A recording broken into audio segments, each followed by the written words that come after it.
இனிய வணக்கம். நூல் காஞ்சி வழங்கும் சிறப்பு செய்திகள். நான் உங்கள் சோம். சான்றோர்களே, நண்பர்களே, தோழர்களே, நாம நம்மளுடைய சேனல்ல தொடர்ந்து இலக்கிய செய்திகளைத்தான் பகிர்ந்து வருகிறோம். அந்த வகையில இன்னைக்கு நாம என்ன செய்திய உங்களோட ஒரு கலந்துரையாடல் பண்ண போறோம்னு பாத்தீங்கன்னா, பத்தினி பெண்டீர்கள் என்கின்ற தலைப்பில் தான். இந்த பத்தினி பெண்டீர்கள் பொதுவாவேங்க பெண்கள்னாலே சிறப்பு தான். பெண்கள்னாலே சிறப்பு தான். அதில் ஒரு பருவம் தான் திருமண பருவம்.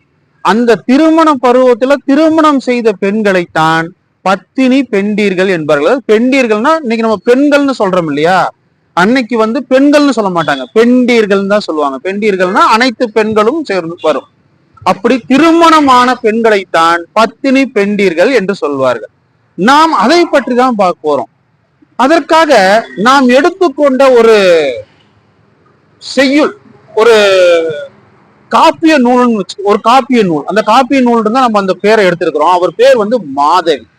இந்த மாதவி பாத்தீங்கன்னா சிறந்த கற்புக்கரசி. அதாவது கண்ணகி எந்த அளவுக்கு போற்றப்பட வேண்டுமோ, கோப்பெரும் தேவியும் எந்த அளவுக்கு போற்றப்பட வேண்டுமோ, அதற்கும் இணைன்னு சொல்ல முடியாது. அவர்களை போலவே இவரும் போற்றப்பட வேண்டியவர் தான் இந்த மாதவி அவர்கள். இந்த மாதவி அவர்களை பாத்தீங்கன்னா சிலப்பதிகாரத்துல சிறப்பா சொல்லியிருப்பாங்க. ஆனா நாம இன்னைக்கு சிலப்பதிகார நூல்ல இருந்து பார்க்கல, மணிமேகலை நூல்ல இருந்து ஒரு சில தொகுப்புகள் மூலமா பார்க்க போகிறோம்.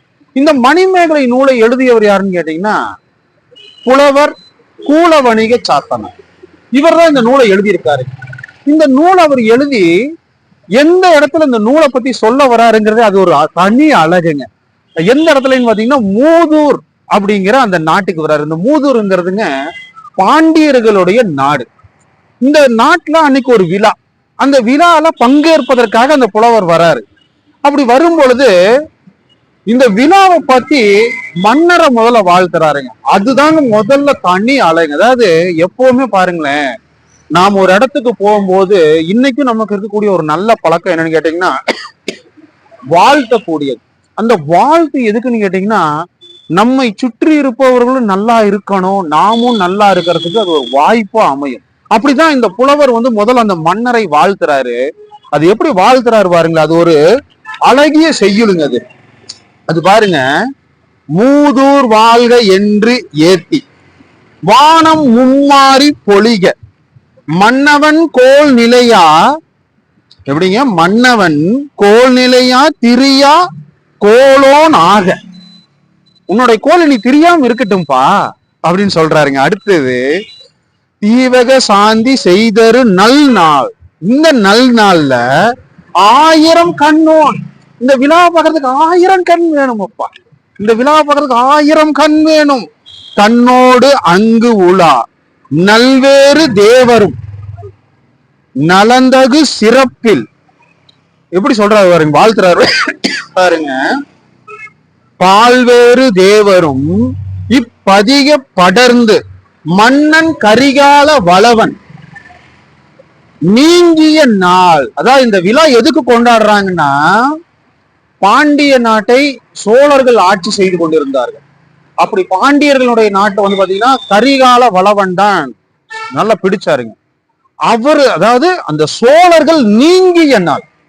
அப்படி சோழர்கள் நீங்கி பாண்டியர்கள் மீண்டும் எழுச்சி அடைந்து அந்த மதுரை மண்ணை ஆட்சி செய்ததற்காக நினைவூட்டும் விழா தான் இது.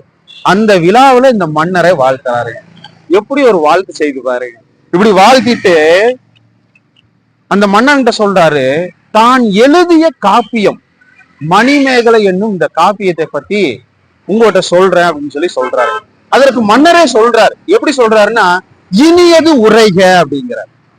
இனியது உரைகன்னா நல்லதை இந்த இடத்துல உரைகள் அப்படின்னு பொருள். அப்படி அவர் சொல்லும் பொழுது, இவர் காப்பியத்துல நிறைய கதாபாத்திரத்தை படைத்திருக்காருங்க. அதாவது மணிமேகலை என்னும் காப்பியத்துல பாத்தீங்கன்னா சுதமதி என்கின்ற ஒரு கதாபாத்திரம் இருக்கிறது, மணிமேகலை என்கின்ற ஒரு கதாபாத்திரம் இருக்கிறது, மன்னன் இளங்குமரன் என்கின்ற ஒரு கதாபாத்திரமும் இருக்கிறது. அப்படி ஒரு கதாபாத்திரம் தான் மாதவி. இந்த மாதவி அவர்கள் பாத்தீங்கன்னா எதற்காக மாதவியை பற்றி நான் இது ஒரு சிறிய கதாபாத்திரம். அதாவது மாதவி வந்து இந்த மணிமேகலை என்கின்ற இந்த காப்பியத்துல, ஐம்பெரும் காப்பியங்கள்ல ஒரு சிறிய கதாபாத்திரமாக தான் வருவார். இந்த மாதவி வந்து பாத்தீங்கன்னா எப்படி இவரு சொல்றாருன்னு பாத்தீங்கன்னா, தன்னுடைய காதலன், அதாவதுங்க தன்னுடைய காதலனான கணவன் இறந்த உடனே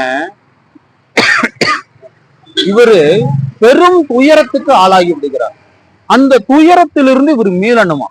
ஆனா இவர் பெரும் துயரத்தில் மீண்டாலும் இவருடைய கல்வியினுடைய சிறப்பையும் அந்த இடத்துல சொல்றாரு பாருங்க. இந்த நம்மளுடைய பூல வணிகன் சாத்தனார் புலவர் அவர்கள் சொல்றாரு எப்படியா, வேதியியல் பொதுவியல்.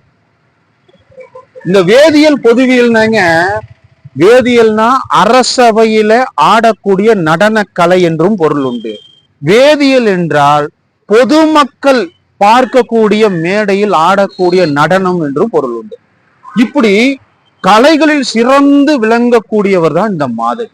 அது இந்த மாதவி ஆடுனாருன்னு வச்சவங்களை எப்படி ஆடுவாராம், யாழ் இசைக்கருவி மூலம் பண்ணமைப்பாராம். இந்த யாழ் இசைக்கருவி மூலம் பண்ணமைப்புங்கிறது பெரிய விஷயம்.